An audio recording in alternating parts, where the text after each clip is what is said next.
इकट्ठा हुए पार्टी के सभी छोटे बड़े पदाधिकारी एवं कार्यकर्ता।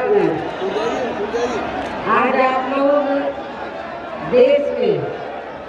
व यहाँ आपके उत्तर प्रदेश स्टेट में भी लोकसभा के लिए हो रहे आम चुनाव में अपनी पार्टी के उम्मीदवारों के समर्थन में मुझे सुनने के लिए यहाँ इकट्ठा हुए हैं, तो उसके लिए मैं आप सभी लोगों का हार्दिक दिल से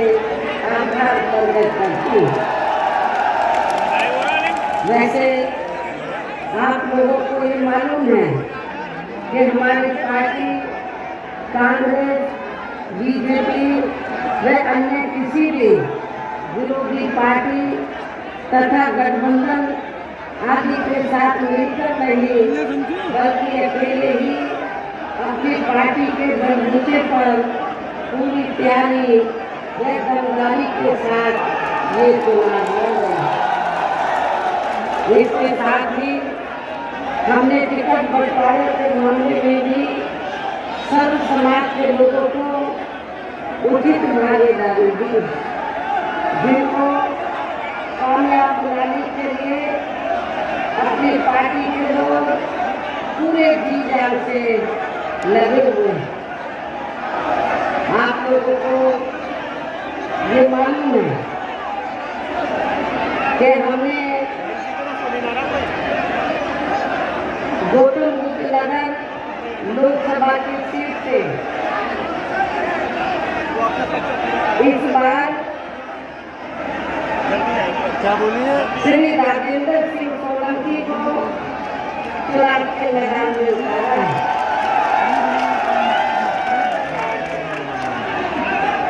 आप लोगों को ये लगता होगा, खासतौर से गुर्जर समाज को, इस क्षेत्र के गुर्जर समाज को ये लगता होगा कि बहुजन समाज पार्टी ज्यादातर यहाँ इस सीट से गुर्जर समाज को लोकसभा के लिए चुनाव लड़ाती रही है, लेकिन इस बार गुर्जर समाज को टिकट न देकर बहुजन समाज पार्टी ने क्षत्रिय समाज से श्री राजेंद्र सिंह सोलंकी को टिकट दिया। लेकिन ऐसा हमें क्यों करना पड़ा है? ऐसा हमें इसलिए करना पड़ा है कि यहाँ पर हमने पिछले कई चुनावों में, पिछले कई लोकसभा के आम चुनावों में हमने गुर्जर समाज को टिकट दिया, लेकिन वहीं दूसरी तरफ दूसरी पार्टी से भी गुर्जर खड़ा हो जाने के कारण फिर गुर्जर समाज का वोट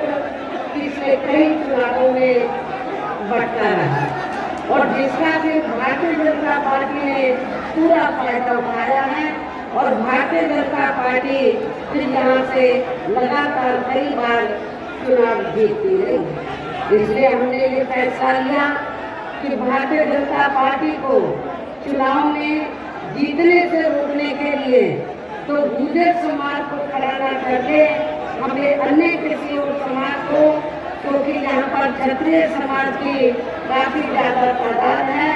तो क्षत्रिय समाज को खड़ा करने का फैसला लिया, और इस समाज का अन्य किसी भी पार्टी से कोई उम्मीदवार चुनाव के मैदान में नहीं। लेकिन मैं ये भी कहना चाहूंगी कि गुर्जर समाज के लोगों को ये ऐसा नहीं लगना चाहिए कि बहुजन समाज पार्टी ने इनकी उपेक्षा की है। हमने यदि गौतम बुद्ध नगर लोकसभा की सीट से जब हमने यहाँ से गुर्जर समाज को चुनाव में नहीं खड़ा किया है, तो हमने गुर्जर समाज के व्यक्ति को इस सीट के स्थान पर आपके नजदीकी बागपत लोकसभा की सीट है, तो बागपत लोकसभा की सीट से हमने गुर्जर समाज को टिकट दिया। इसलिए मैं आपको ये बता रही थी कि बहुजन समाज पार्टी ने टिकट बंटवारे के मामले में तो सर्व समाज के लोगों को पूरी भागीदारी दी है। आपके बुलंदशहर लोकसभा की सीट जो गौतम बुद्ध नगर लोकसभा की सीट से लगी हुई है, तो इस सीट से हमने अपनी पार्टी के सिटिंग एमपी श्री गिरीश चंद्र जाटव को चुनाव के मैदान में उतारा, जो लंबे अरसे से बहुजन समाज पार्टी की सेवा में लगे रहे हैं। मुरादाबाद मंडल में इन्होंने उधर काफी काम किया है बहुजन समाज को बीएसपी में जोड़ने के लिए, लेकिन यहाँ के लोगों की दिली तमन्ना थी, बुलंदशहर लोकसभा के क्षेत्र के लोगों की दिली तमन्ना थी कि यहाँ पर किसी मजबूत आदमी को इस बार चुनाव के मैदान में उतारा जाए। इसलिए हमने इनको नगीना लोकसभा की सीट से न खड़ा करके आपके बुलंदशहर लोकसभा की सीट से इनको चुनाव के मैदान में उतारा है। हालांकि आज यहाँ आपकी इकट्ठा हुई अपार भीड़, मैं भीड़ के जबरदस्त जोश को भी देखकर अब मुझे भी ये काफी हद तक भरोसा हो गया है कि पिछली बार की तरह इस बार भी आप लोग अपने प्रदेश से या लोकसभा के आम चुनाव में अपनी पार्टी का बेहतर रिजल्ट जरूर लाएंगे। इसके लिए अब मैं आप लोगों का ध्यान कुछ जरूरी बातों की तरफ दिलाना चाहती हूँ और इस संबंध में विशेषकर मैं कांग्रेस, बीजेपी व इनके अन्य सभी सहयोगी दलों के बारे में ये कहना चाहूंगी कि आजादी के बाद शुरू में केंद्र ने यहाँ जिनको भी लोकसभा के लिए चुनाव के मैदान में उतारा है, अपने गौतम बुद्ध नगर लोकसभा की सीट से और बुलंदशहर जो सुरक्षित लोकसभा की सीट से जिनको भी चुनाव के मैदान में उतारा है, जो आपके सामने यहाँ मंच पर भी मौजूद है, तो उन्हें आपको जरूर कामयाब बनाना है, जिसके लिए यहाँ पार्टी के सभी स्तर के छोटे बड़े पदाधिकारी एवं कार्यकर्तागण आदि पूरे जी जान से लगे हैं। और अब अंत में मेरा यही कहना है कि आप लोगों को वोट पड़ने वाले दिन यहाँ बीएसपी के अपने इन दोनों लोकसभा के प्रत्याशियों को बहुजन समाज पार्टी का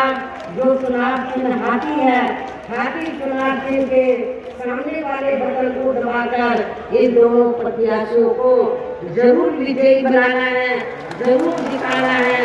रिकॉर्ड वोटों के अंतर से इनको जिताकर पार्लियामेंट में भेजना है। इस खास अपील के साथ ही अब मैं अपनी बात यही समाप्त करती हूँ। जय भीम, जय भारत।